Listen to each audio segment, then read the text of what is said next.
hindi na kayo well, I'm not signing anyone here. Sino man manalo, okay lang. Kung special, fine. Kung regular, fine with us. Anyway, one na kayo. We have 36 months to go. Tapos na yung term. Ngayon, ang inaano ko lang dito kung bakit nagkaroon tayo ng ganito. Pwede ko bang explain? I will not explain the execution of the decision. No. Kasi nabasa ko na yun. And I was during the first Zoom meeting. Ano yung ako? Anyway,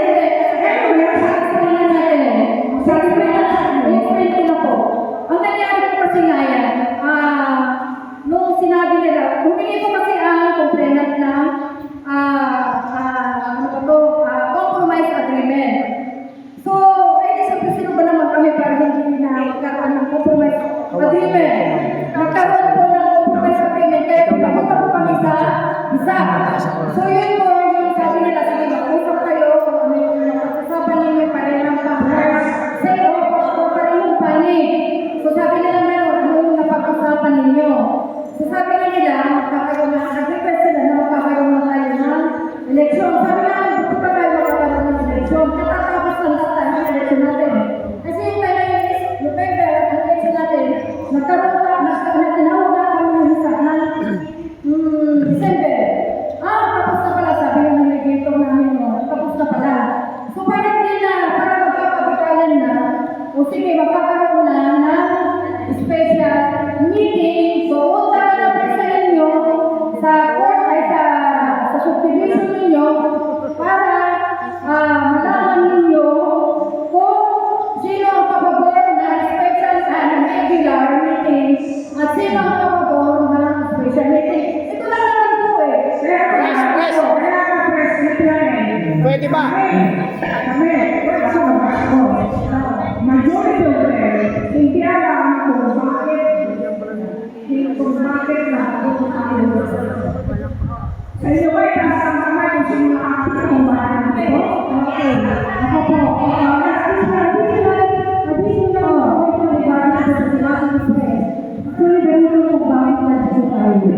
From the start, we received a forward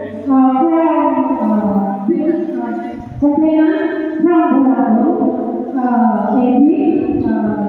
Eddie Gonzalez, Barnacha, sino pa? Si Mr. Bo, si Boss Sally, sino pa? Si Leia. So, ang gusto nila yung isang sabihin namin kung ano yung dito, bakit pa nila ito. So, yun po yung dito. Sa reason ko, pumunta ko kami sa Jesus, sa isa. 5 minutes na. Pumunta ko ito, versus officers, nung time, so, and the rest of the officers, pumunta kami sa isa. Nag-usap kami. Tapos, nagkaroon kami ng decision ng set of meetings dun sa isa. And then, yung early meetings na sinabahin. So, sa lahat ng questions, nasagot na ng mga officers.